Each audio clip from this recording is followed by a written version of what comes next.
Thank you. And thank you, Lieutenant Governor Patrick. Our founders believed every individual has the right to worship freely without fear of their own government. No one knows this better than President Trump.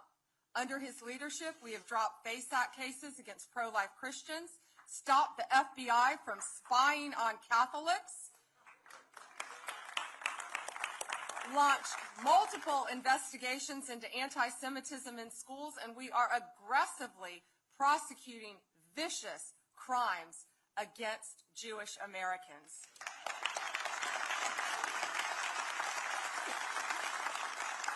President Trump is fighting each day for our parents, our students, and every American's right to live out their faith. There is no greater defender of the First Amendment than the president, and there is no greater president than Donald Trump.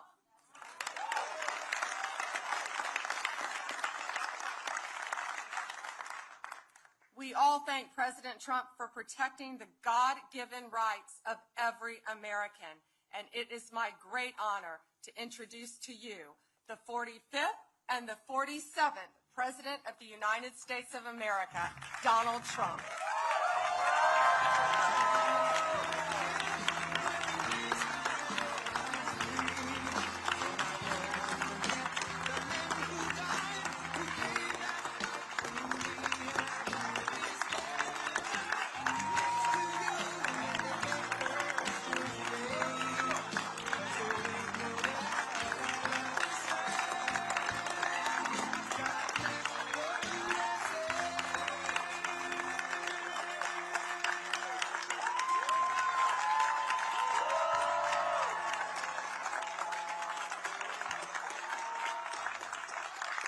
Thank you very much. Thank you very much. I said we'll have to cut Lee Greenwood a little bit short. How good is he, right? He's been with us right from the beginning. And I wanted to stand and listen to the entire song, but people would have said, look at the ego of that guy. He just wouldn't stop. He just stood there and listened to the applause. But I appreciate it very much. And I want to thank you for doing an incredible job, Pam Bondi. The Attorney General has been unbelievable. Incredible job. Thank you, Pam. Amazing. And thank you to all of the faith leaders, pastors, and patriots who have come to the Museum of the Bible for this historic meeting of the Presidential Commission on Religious Liberty. These are incredible people. And everybody wanted to be on this commission, and I made a couple of people unhappy, maybe even enemies for life. I don't know. But they all wanted to be on the commission, but we picked the right ones, and they've done really a profound, an amazing job. But America was founded on faith, as we know, and I've been saying it for a long time. And when faith gets weaker, our country seems to get weaker. When faith gets stronger, as it is right now, we're having a very good period of time. After some rough years, good things happen for our country. It's amazing the way it seems to work that way. And under the Trump administration, we're defending our rights and restoring our identity as a nation under God. We are one nation under God, and we always will be.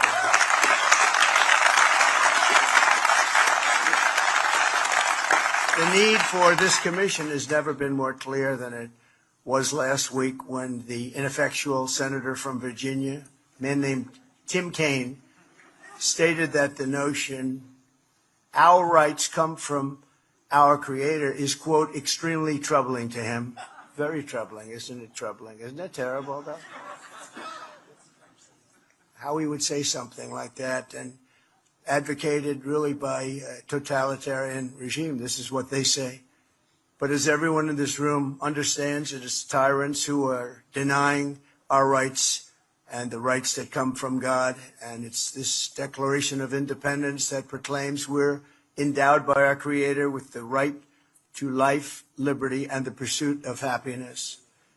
The senator from Virginia should be ashamed of himself for many things. For many things.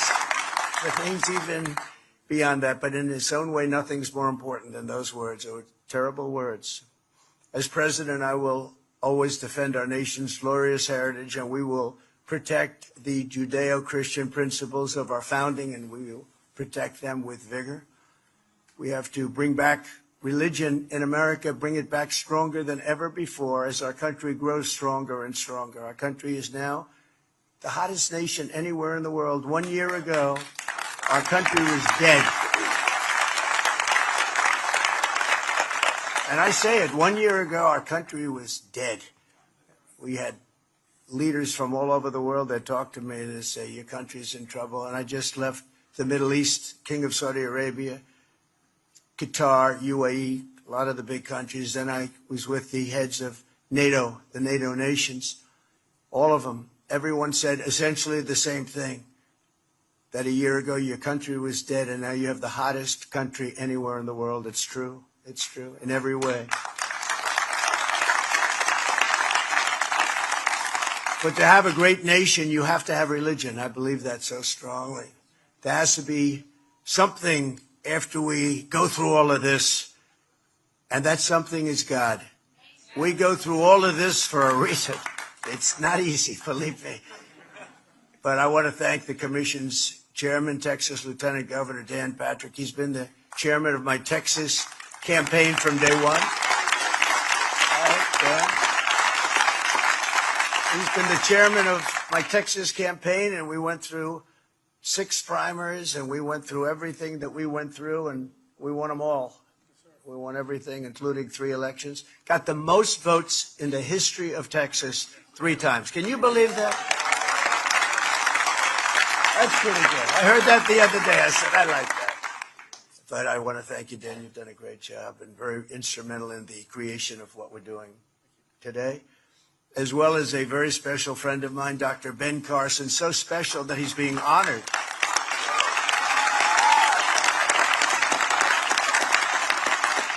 He's being honored in a couple of weeks, and I was absolutely not here. It was a very important mission for the country, and because I usually take missions only for the country.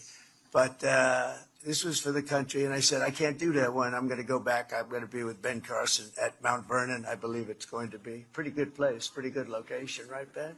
But he's been my friend from the beginning, right from the beginning.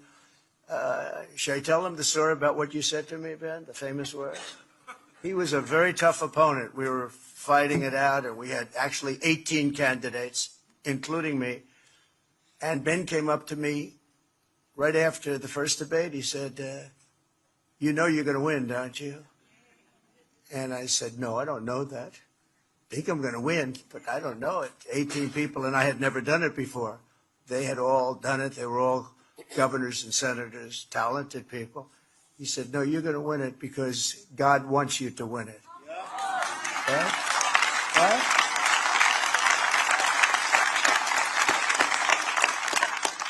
But that didn't stop him. We went through. I said, when is this guy going to quit? You know, he gave me these words of beauty. Then he goes for weeks and weeks. He was tough. He was a tough one. But we love Ben. Ben's special, and we appreciate it. Thank you, Ben. Thanks also to the commission members, including Secretary Scott Turner, Pastor Paula White, who's been with me from the very beginning, right? Pastor Franklin Graham, great gentleman. Great gentleman. Thank you, Franklin. A man I've watched for years on television, but you're not supposed to admit it. You know, it's like with me. People don't like to admit it, but we all watch. Phil McGraw, Dr. Phil. Dr. Phil. Thank you, Phil. Great guy. He came out early for me. He did a piece on me before the election that was different than any interview I've ever done. He asked me the most personal questions. I said, this guy's really getting personal.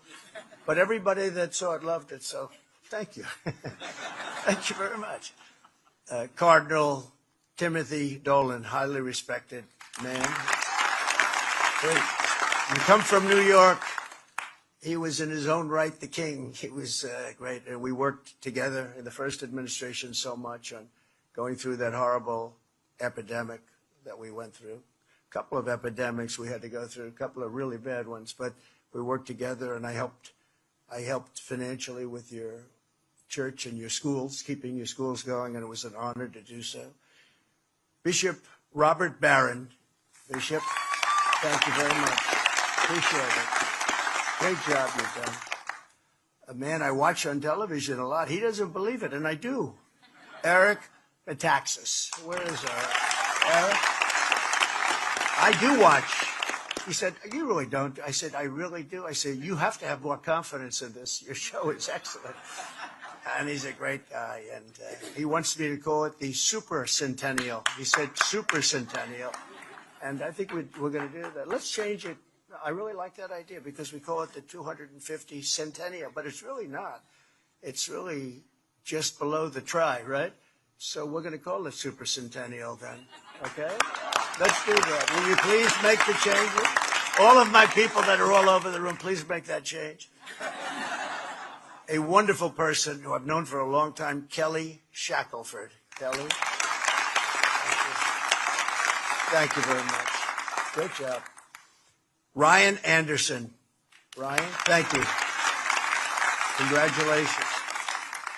Carrie Bowler and Allison Ho. Carrie?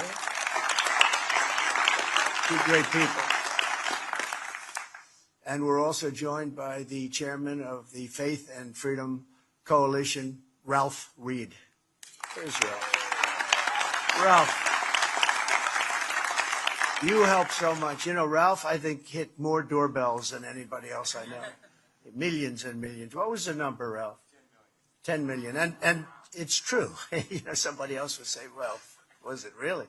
And it was. People were saying he was all over the place. Thank you very much, Ralph. I appreciate it. We'll never forget it. Thank you. Let me also thank everyone at the Museum of the Bible, including Steve and Jackie Green. The job they've done is just incredible. It's, I want to say their entire family's here. I want them to all hear it, but they founded this beautiful museum to honor the most widely read book in history. And the job they've done is amazing. I asked, which museum does the best? You know, I always like to find that out.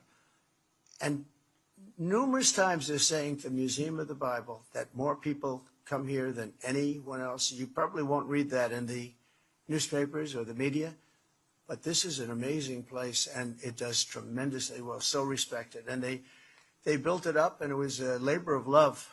Well, it's nice that he's rich as hell, too. It always helps. Where are you?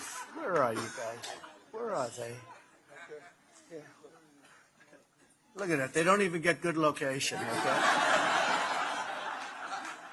See, if I did the Museum of the Bible, it wouldn't be as successful, but I'd be sitting right here. No, I'd be sitting up here.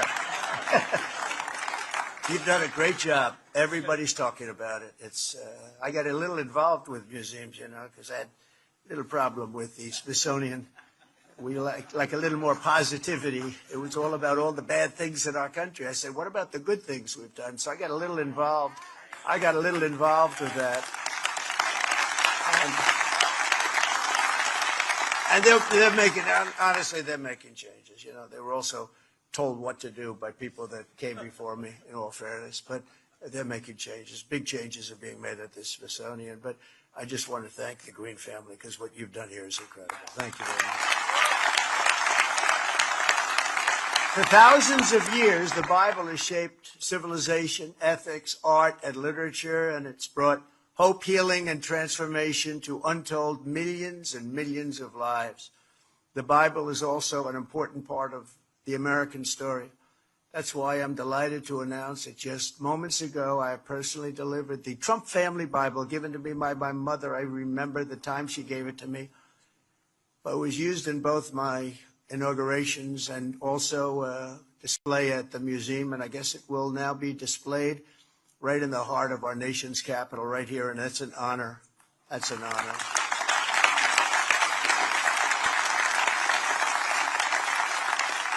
We're here this morning to discuss the grave threats to religious liberty in American schools. And you know what's going on. We all know what's going on. But I will tell you, a lot of progress has been made in the last 8 months, tremendous progress, more than I thought we could make in so many ways. Not only that, the woke agenda is practically gone.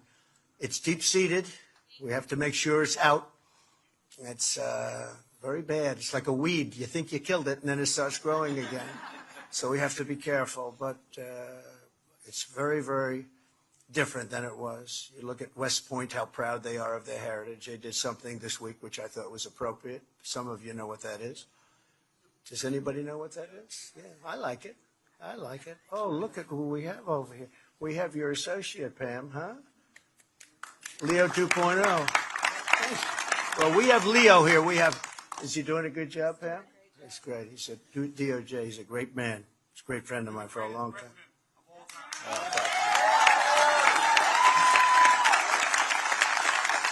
I'm glad I got to see him. I would have been in big trouble, Pam, if I didn't see him. But thank you, Leo, very much. I appreciate it. For most of our country's history, the Bible was found in every classroom in the nation. Yet in many schools today, students are instead indoctrinated with anti-religious propaganda, and some are even punished for their religious beliefs, and very, very strongly punished. It's ridiculous. Joining us this morning is Hannah Allen from Honey Grove, Texas. A few years ago, Hannah organized a group of her classmates to pray for an injured peer. The school principal declared that Hannah's generous act of love was prohibited from taking place in front of the other students. Didn't like it. The principal didn't like it. Can you imagine? But Hannah very strongly stood her ground, and she won. And Hannah, I just want to thank you for letting the light of your faith shine for all of those to see. We really appreciate it. And where is Hannah? Is Hannah here someplace? I think so. Hannah, stand up, please. Thank you very much. Thank you very much. Thank you, Hannah. I know what you went through. I know what you went through. It's great. Appreciate it. To support students like Hannah, I'm pleased to announce this morning that the Department of Education will soon issue new guidance protecting the right to prayer in our public schools, and it's total protection.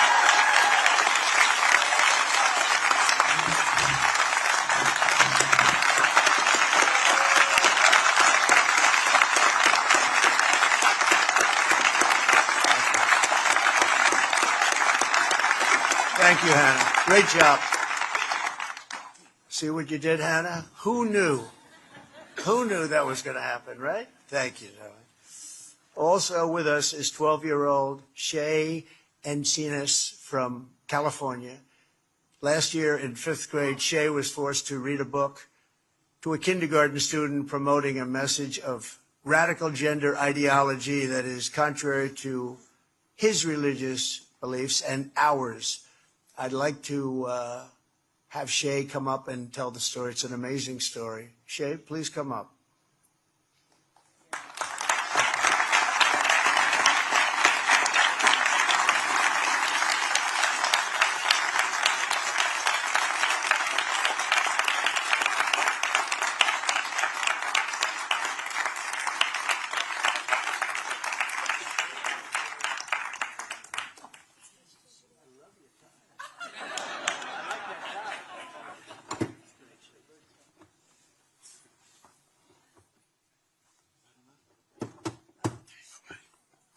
Thank you again, Mr. President. Hi, I'm Shay Encinas. I've been a Christian my whole life, and Jesus means everything to me. When I was in 5th grade, my school forced me to teach my kindergarten buddy about changing his gender using a book called My Shadow is Pink. The book said you can choose your gender based on feelings instead of how God made us. I knew this was not right, but I was afraid of getting in trouble. After my family spoke up, the school treated us badly, and kids started bullying me and my brother because of our faith. And the school did nothing to stop it. It hurt a lot, but I kept trusting God. I believe kids like me should be able to live our faith at school without being forced to go against what we believe. I hope no other family has to go through what mine did. Thank you.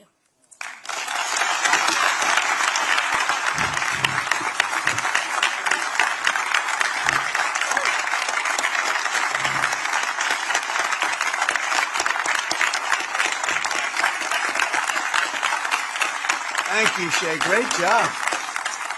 That was delivered well, wasn't it?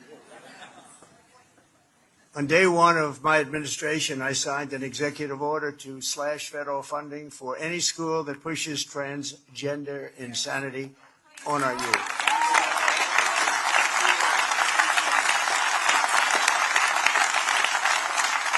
We also banned the chemical and surgical mutilation of our children.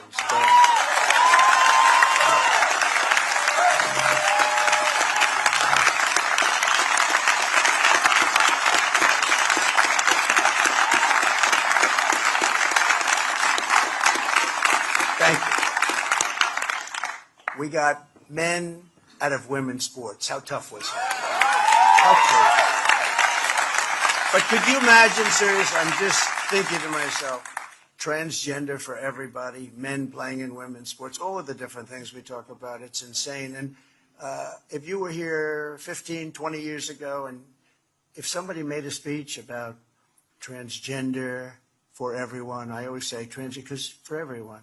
Transgender, we have some states that actually can force it upon you without the parents' notification or approval. It's not even believable. But can you imagine men playing in women's sports? So you're up 15 years ago, I guess, probably 10 years ago, but 15 years ago, and somebody said, we will not allow men to play in women's sports. People would look at the person and say, what's he talking? Is he crazy? It happened. And not only that, the Democrats don't want to give it up. I watched a congressman fighting like crazy this weekend for men having the right to play in women's sports. And they don't understand. But I don't want to really fight them on that. I tell all the Republicans, let them go. Let them go. Just bring it up about a week before the election. Because you don't want to talk about it. But they say it's an 80-20 issue. I say, Dan, it's a 97-3 issue. Okay? And transgender's about the same. It's crazy. It's sort of a crazy thing. It's a world gone wrong, just a world gone wrong. And I made the official policy of the United States government that there are only two genders. You're going to hate this. Male and female. You're going to hate it.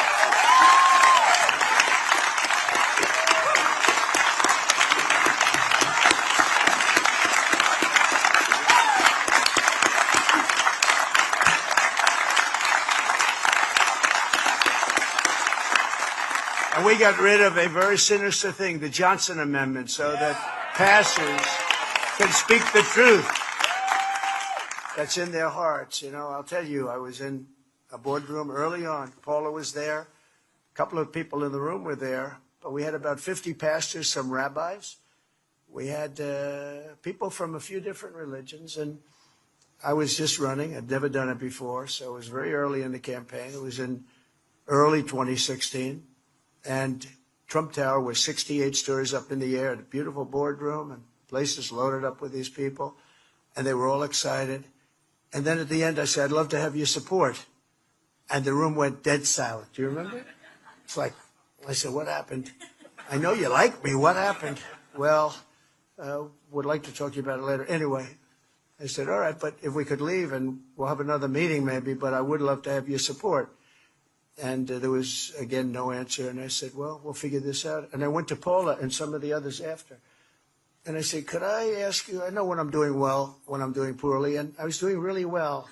And then when I asked for support, it was like stone cold silence. They said, we have something called the Johnson Amendment, that if a pastor, minister, rabbi, or imam, or anybody says anything about politics, you can lose your tax-exempt status. I said, you got to be kidding. So that's what happened. And they were petrified of it. Remember that? Nobody even wanted to talk about it. They were absolutely, they became a different group of people. And I pledged to them at the next meeting, we had another meeting a couple of weeks later with a similar group of people. I pledged to them that if I win, we're going to get rid of the Johnson Amendment. This was Lyndon Johnson, who had a tremendous fight with a minister from, I believe it was Houston or Dallas. And they didn't like each other. And Lyndon Johnson was a very powerful president. He had good power, good strength. He ended up being very weakened by the position. But he had tremendous power. He was a big deal maker. And he got that done, which is pretty amazing that he could get that done. Everybody fought him, but he got it done. He pushed it through Congress, where you lose your tax-exempt status if you even utter a word about politics. And that was amazing when I heard that. I never heard of that before. And I said, we're going to get rid of it. And we got rid of it. You have got, because you're the people we want to hear from. We want to hear from you. I don't want to hear from a lot of people. I hear from too many people. You're the people we respect. Franklin is incredible. All of the people that are up here, I want to hear from these people. And they come from a different place than me. I come from a business place where there's a lot of rough people, bad people, not really religious people. There are some, But you're the people that I want to hear from. That's why we go to church on Sundays, or we go to wherever we are to listen to people of faith.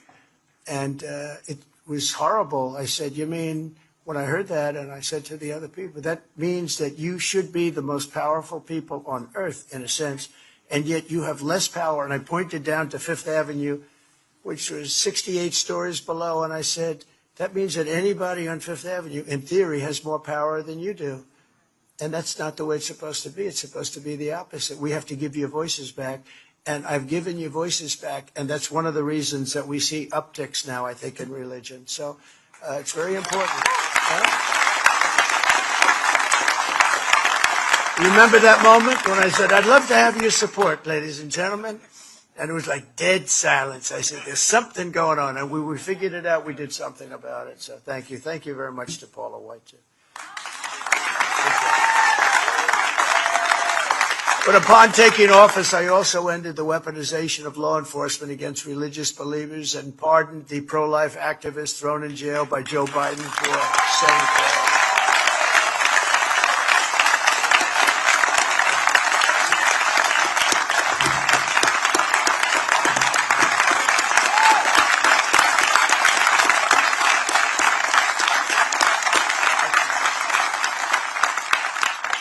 People don't realize about the Biden administration. It was a very mean administration. He's a mean guy, actually. Not a smart guy, never was, but he was a mean guy. No, he was a mean guy, and he knew enough about what was going on. He wasn't like some of the people that surrounded him on the beautiful Resolute desk in the Oval Office. They were stone cold mean.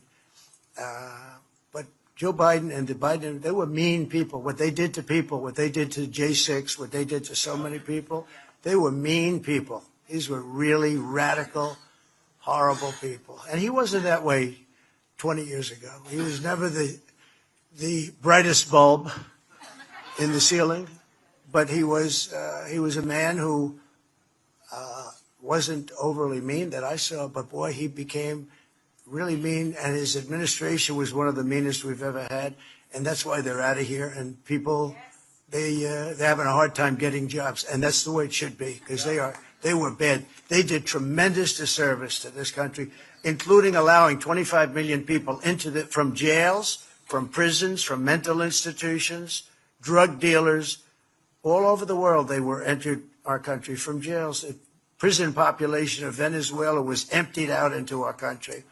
And that's what we're doing now. I spend so much of our time, Tom Holman and the people that have worked on this so hard. Christy Noem, all of them, they've worked on it so hard. It's like an unforced error. And to allow people into a country who are there are evil people. We're all people of religion, but there are evil people, and we have to confront that. I just give my love and hope to the family of the young woman who was stabbed this morning or last night in Charlotte by a madman, a lunatic. Just got up and started. It's right on the tape. Not really watchable because it's so horrible, but just viciously stabbed. She's just sitting there. So they're evil people. We have to be able to handle that. If we don't handle that, we don't have a country. And I created the first ever Department of Justice task force to eradicate anti-Christian bias.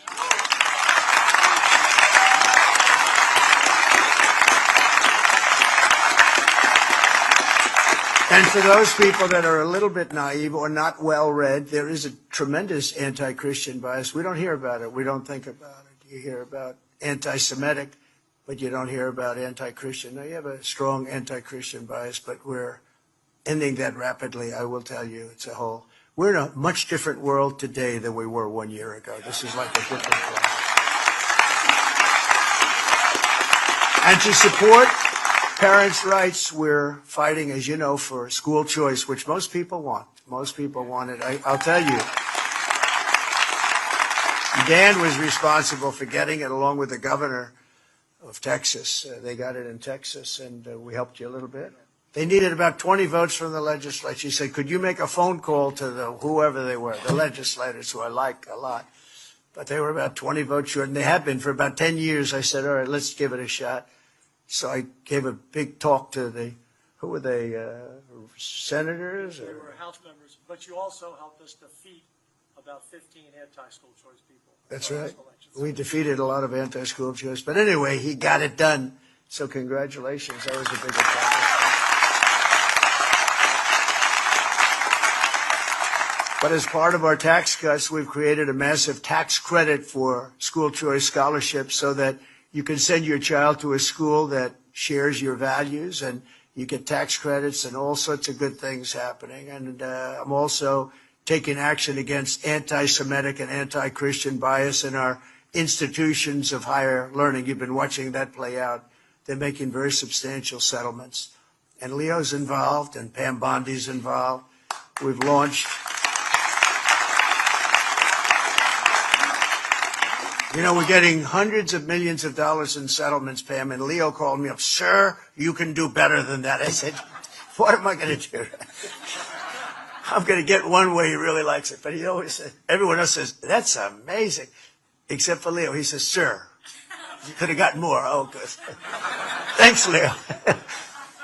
But we've launched sweeping civil rights and Title IX investigations into more than 60 colleges going on currently, and universities to stop their violations of civil liberties and First Amendment freedoms. And, you know, we're involved very much in Harvard. That's one that people seem to be reading about more than others. We have many going. And other than having a radical left judge, we have a very radical left judge. But, you know, the appellate courts have been really good to us. So you go before some of these judges, no matter how good a case you have, you can't win. But we've had a lot of them, but we've done very well in the at the appellate level. And the case of Harvard, we have an absolute radical left judge, disgraceful, should not even be there. But we're doing very well with Harvard, and we're doing very well with all of them. And where we don't win at the lower courts, which sometimes we do, in some states we get a very fair shake. In other states it's not even possible. But we've done very well at the appellate level and at the United States Supreme Court. But this includes an unprecedented $200 million payment from Columbia University. Columbia paid us $200 million essentially in fines and penalties. But many more settlements are soon to follow. And they're going to be behaving because they understand we're coming back. They would not let you have your voice. They wouldn't let the people in this room, any of them, have the voice, because that's not the voice they wanted to hear from. They wanted to hear from a very sinister voice, and we're not going to allow that. In recent years, we've seen far too many violent attacks perpetrated against Americans of faith, beautiful Americans of faith, including in our schools and places of worship. And you know about it more than I do. 2 weeks ago in Minneapolis, a demonic killer shot 21 people and murdered the 2 precious children at a Catholic school. Can you believe that? Hard to believe. And time goes by and people say, "Oh, I sort of remember it," but I remember it. I'll always remember it. What a horrible thing. Too many happens too much. Our hearts are shattered for the families of those beautiful children. And I've made clear, Attorney General Pam Bondi is working really hard, that we must get answers about the causes of these repeated attacks, and we're working very, very hard on that. The Trump administration will have no tolerance for terrorism or political violence, and that includes hate crimes against Christians, Jews, or anybody else. We're not going to allow it. And there was also a horrible killing recently in Charlotte, where I talked about, and so many others, and we're going to get to the end of it. And you know, when you have horrible killings, you have to take horrible actions. And the actions that we take are nothing. This cashless bail started a wave in our country where a killer kills somebody and is out on the street by the afternoon. In many cases, going out and killing again. Cashless bail. And you try and reason with people like in Chicago with the governor and the mayor. You try and reason with them, and it's like you're talking to a wall. It's just I assume it's just a political ideology. They're not stupid people. It must be an ideology that's just buried in their head and you can't do a damn thing about it. And we'd love to go into Chicago and straighten it out. You know, Washington, D.C., you'll be happy to know, is a free and safe zone. It's so safe right now.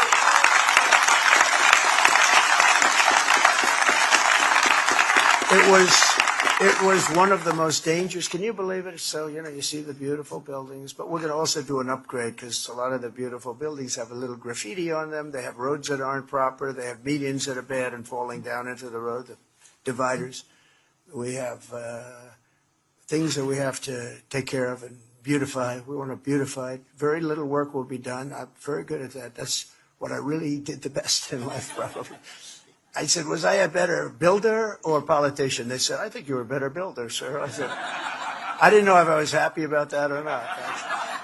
But I was a really good builder, and I'll fix this place up for peanuts. I'll fix it up. We'll put in new dividers. You ever notice they're all rotted, rusting, and falling down on the road? Potholes all over the place. We're going to have this place looking beautiful within 12 months. Even the little white tiles in the tunnels. You go through the tunnels, and there's little white tiles that have been up for about 60 years, and, there's pieces missing.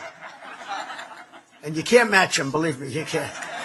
You try and match them, it never works. You can't. They've been up 60 years. You don't get the same batch no matter what you do. But we'll take all those tiles off, and you're going to have beautiful white tile tunnels again, and everything's going to be really the way it should be.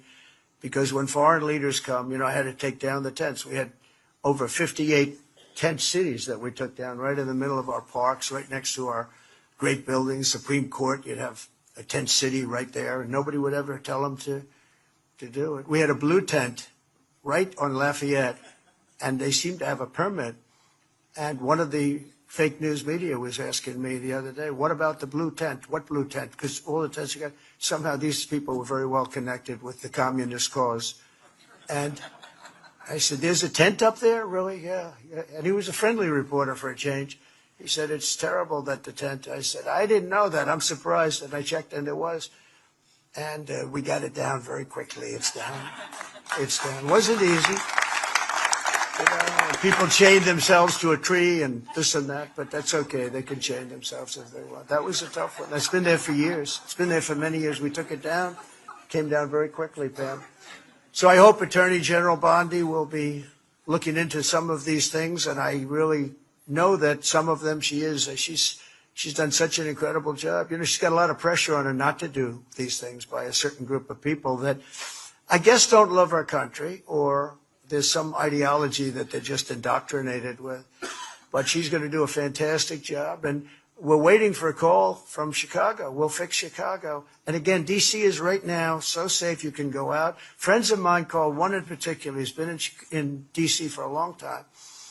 And he said, I haven't gone out in 4 years for dinner with my wife. The restaurants were all closing because people were afraid, even if they were in the restaurant, it didn't matter. They were held up. Guys would walk in with guns into a restaurant. And that's over. It's not happening. It's now safe. And this man said, I've gone out to dinner in the last week and a half 4 times. And I am so safe. My wife could meet me at the restaurant. She could walk by herself. There is zero threat. The National Guard working with the police, working with the mayor. The mayor has, that's not her ideology. And now I think it maybe is her ideology. She's taking a lot of heat, too, from the radical left. They don't like that she's allowing it. But look, she's going to either allow it or we'll just do it because, it's just, but she understands that. She understands that. But I can tell you the people of D.C. are thrilled. I have never had so many people. The other day I had a big scrum in front of me of the press. And I said, everybody here, or many of you have been mugged, right? And they're all going like, and these aren't people necessarily on our side. They're all going, yes, yes, yes. What about you? Yes, it's true. I was a couple of times. Every one of them. It's crazy. Not going to happen anymore. So right now we went from one of the most, and some people say the worst, the most violent city. Can you imagine our capital being the most violent city? But it was really bad, into a totally safe zone. It's called a safe zone city. There's no crime. They said crime's down 87%. I said, no. It's more than 87%. Virtually nothing. And much lesser things that take place in the home they call crime. They'll do anything they can to find something. If a man has a little fight with the wife, they say this was a crime, see? So now I can't claim 100%.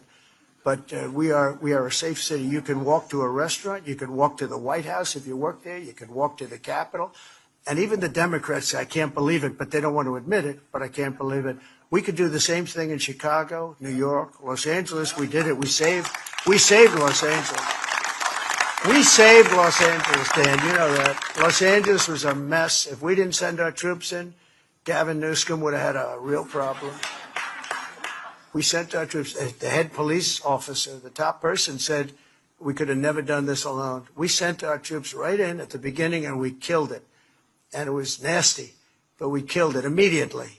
And I don't know why Chicago isn't calling us saying, please give us help. When you have, over just a short period of time, 50 murders and hundreds of people shot, and then you have a governor that stands up and says how crime is just fine. It's really crazy. But we're bringing back law and order to our country.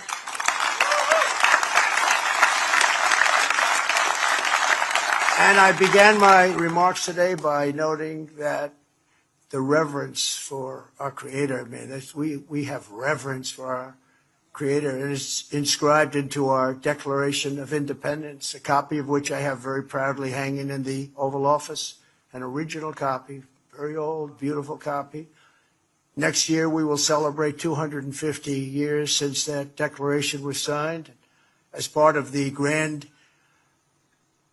Well, this is really a commemoration like I think we're going to try and do a commemoration like nobody's ever seen before. But we've invited America's great faith communities to pray for our nation and for our people and for peace in the world. And it's going to be an amazing time. We're going to have an amazing time. We have the Olympics, we have the World Cup, and we have 250.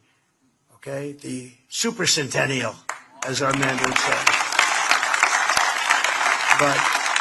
And it's going to be amazing. It's going to be maybe bigger than both of those events. You know, when I was president, I got the World Cup and I got the Olympics. I got them to choose us, Los Angeles. And I was very proud of it. The only problem was I wasn't going to be president because I would have served out normally my time. And then you had some very bad people who rigged an election. And look what happened. I end up getting the Olympics, the World Cup, and 250. It's amazing the way God works, isn't it? It's amazing. Isn't it amazing the way God works? It's true. I got the Olympics, because I'm a little bit of a selfish person, I guess.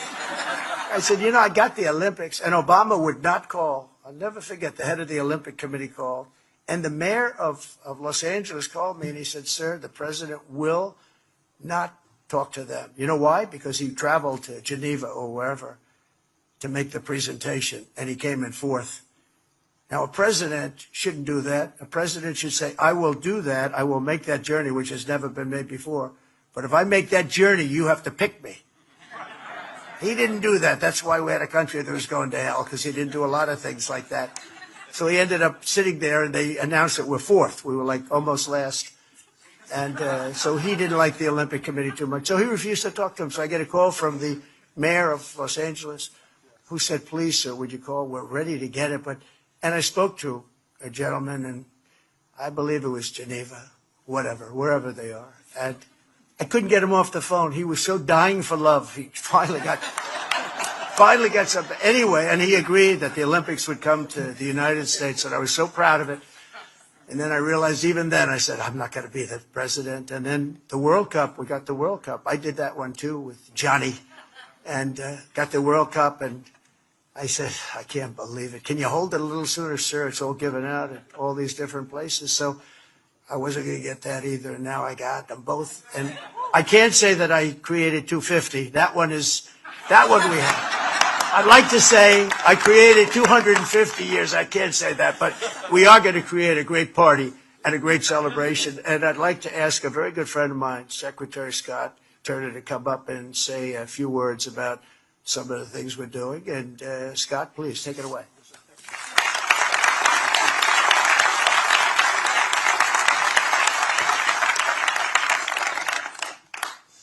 Well, good morning. So grateful to be here. What an honor it is to stand with this commission and with our president. Y'all, we're in the nation's capital. We're at the Museum of the Bible. We're together and we're talking about faith. Did anybody else pick up on that? I wouldn't want to be anywhere else but right here. So thank you, Mr. President. It's an honor to serve under your leadership, sir, and to be a part of this tremendous cabinet. How many know we have a godly, faithful cabinet? And a cabinet that prioritizes prayer. On July 3rd, Mr. President, of this year, you kicked off the year-long celebration of America's 250th birthday in Iowa. You invited America's faith communities to come together to pray for our country. Well, Mr. President, America's faith communities are responding with overwhelming enthusiasm, as you can see here today.